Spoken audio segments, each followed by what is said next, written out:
जय श्री कृष्णा, जय श्री राधे। आज मैं आपको सुनाऊंगा धर्मराज विदुर जी की कथा। विदुर जी, आप देखिए, आज हमारे भारत में चाणक्य नीति बड़ी प्रसिद्ध है, लेकिन उस चाणक्य नीति जिन्होंने बनाई उनका नाम चाणक्य था। वे भी विदुर नीति पढ़ा करते थे। आज हम जिस चाणक्य नीति को पढ़ते हैं, उस चाणक्य ने भी कभी विदुर जी की विदुर नीति को पढ़ा है।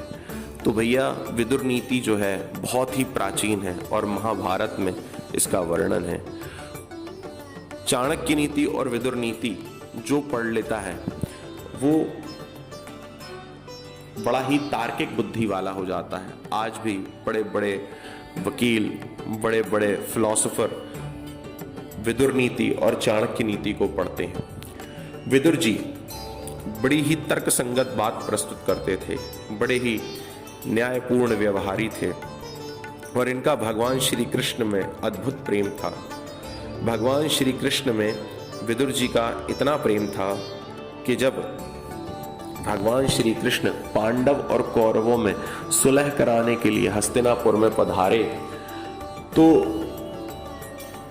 दुर्योधन ने भगवान श्री कृष्ण के सामने 56 भोग प्रस्तुत किए, पर भगवान श्री कृष्ण ने साफ कह दिया कि देखो दुर्योधन, भोजन दो ही अवस्थाओं में होता है। एक, या तो खिलाने वाले के मन में श्रद्धा हो और या खाने वाले के पेट में भूख हो।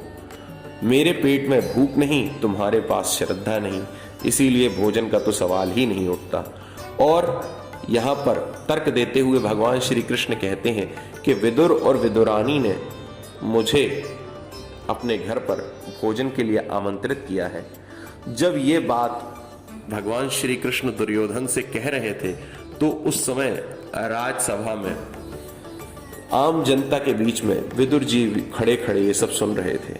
विदुर जी को बड़ा आश्चर्य हुआ कि मैंने तो भगवान श्री कृष्ण को कोई निमंत्रण नहीं दिया। वे भागे भागे गए, गोप लोगों की बजरिया में गए और वहां से लड्डू लिया और कुछ स्वादिष्ट मीठे मीठे रस वाले फल और मीठी मीठी मिठाइयाँ ली और अपने घर की ओर चल दिए कि आज मैं भगवान श्री कृष्ण को भोग लगाऊंगा, वे मेरे घर में पधारेंगे।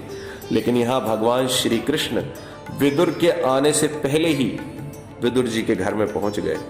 विदुर विदुरानी भगवान श्री कृष्ण के इतने बड़े भक्त थे, उनकी संज्ञा ऐसी की गई है जिसे राम चरित्र में, राम जन्म में शबरी का वर्णन है। शबरी ने प्रेम में अधीर होकर के यह भूल गई कि वो भगवान श्री राम को बेर खिला रही है। वो प्रेम में इतनी भावुक हो गई कि उसने अपने मुंह से जूठे कर करके भगवान श्री राम को बेर खिलाए और भगवान श्री राम ने भी ये नहीं देखा कि शबरी मुझे जूठे बेर खिला रही है, उसका प्रेम देखा और उसके मुंह से जूठे बेर भगवान श्री राम ने बड़े भाव से और बड़े प्रेम से पाए। ऐसे ही यहां जैसे श्री राम जी के चरित्र में, रामायण में शबरी को भक्ति मती माता माना गया है, उसी प्रकार से यहाँ कृष्ण के परमोपासक और परम भक्त विदुर विदुरानी को माना गया है। विदुरानी ने जब देखा कि भगवान श्री कृष्ण हमारे द्वार पर आ गए हैं तो वो ये भूल गई कि वो स्नान कर रही है। जो वस्त्र वो ओढ़े थी वो एक वस्त्र लेकर के ही वो द्वार पे आ गई, भगवान श्री कृष्ण का स्वागत करती है। उसे ये भी होश नहीं है कि मैंने पूरे कपड़े नहीं पहने हैं। और भगवान श्री कृष्ण को बिठाने के लिए उसने जो पटा रखा, पटा जिस पर भगवान श्री कृष्ण को वो बिठाना चाहती थी, वो पटा भी उल्टा रखा और भगवान श्री कृष्ण को प्रेम में अधीर होकर के विदुरानी जी करीब 40 केले के छिलके खिला गई। छिलके खिलाती जा रही और पूछती हैं कैसा है, मीठा है या नहीं, मीठा है या नहीं। और भगवान श्री कृष्ण भी देख रहे हैं विदुरानी के प्रेम को और वो 40 छिलके भगवान श्री कृष्ण खाते गए। केले फेंकती जाए, छिलके खिलाती जाए, विदुरानी प्रेम में अधीर, भगवान श्री कृष्ण अपने भक्त के भाव में अधीर उन छिलकों को पाते गए। यहाँ विदुर जी गोप लोगों की बजरिया से मीठे मीठे स्वादिष्ट फल और मीठी मीठी मिठाइयाँ लेकर के आए हैं, पर जब उन्होंने अपने घर में प्रवेश किया तो देखा भगवान श्री कृष्ण पहले से ही आ चुके हैं। केले जमीन पर पड़े हैं और भगवान श्री कृष्ण को विदुरानी छिलके खिला। विदुर जी की आंखों में आंसू आ गए। उन्होंने भगवान श्री कृष्ण के चरणों में प्रणाम किया।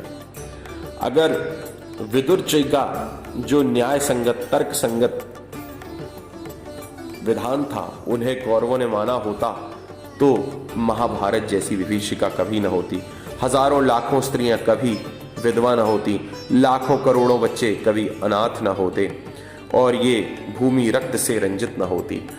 तो भैया विदुर जी एक महान विद्वान, एक महान भक्त थे। जब महाभारत का युद्ध उनके सामने प्रस्तुत हुआ तो उन्होंने न कौरवों का साथ दिया और न पांडवों का। उन्होंने अपना धनुष और अपना बाण धृतराष्ट्र के चरणों में रख करके तीर्थाटन करना स्वीकार किया। कई वर्षों तक लगभग 36 बार पृथ्वी का, अखंड भारत का भ्रमण विदुर जी ने किया। वहीं उन्हें मैत्रेय जी मिले और मैत्रेय जी से उन्हें यह जानकारी मिली कि भगवान श्री कृष्ण तो अब अपने स्वधाम को जा चुके हैं। पर यह सुनकर के कि विदुर जी को भगवान श्री कृष्ण ने स्वधाम गमन के पहले अपने अंतिम उपदेश के लिए विदुर को याद किया था, विदुर की आंखों में प्रेम के पनारे छूट पड़े। जब मैत्रेय जी ने कहा कि विदुर जी, मुझे भगवान श्री कृष्ण ने कहा था कि ये जो मेरा अंतिम उपदेश है ये मेरे प्रिय विदुर को दे देना, ये सुन के विदुर जी की आंखों में अश्रु छल छला आए। अब मैत्रेय जी से विदुर जी पूछते हैं कि क्या महाभारत युद्ध समाप्त हो चुका है जो भगवान श्री कृष्ण स्वधाम चले गए? मैत्रेय जी कहते हैं वो तो कब का खत्म हो चुका है। तब उन्हें याद आया कि जिन अंधे भाई धृतराष्ट्र और भाभी गांधारी का हाथ पकड़ करके आजीवन में उनका सहारा बना रहा, अब उन्हें एक बार, आखिरी बार सहारा देने की आवश्यकता है। और वो हस्तिनापुर पहुंचे। हस्तिनापुर में पांडवों ने उनका बड़ा स्वागत किया, पिता तुल्य सम्मान किया। रात्रि में धृतराष्ट्र के कक्ष में प्रवेश करके विदुर जी ने प्रश्न किया कि महाराज, युधिष्ठिर, पांडव, भीम आदि ये सब आपका ख्याल तो अच्छे से रखते हैं ना?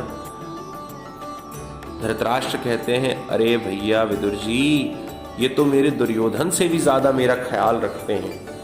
तब विदुर जी ने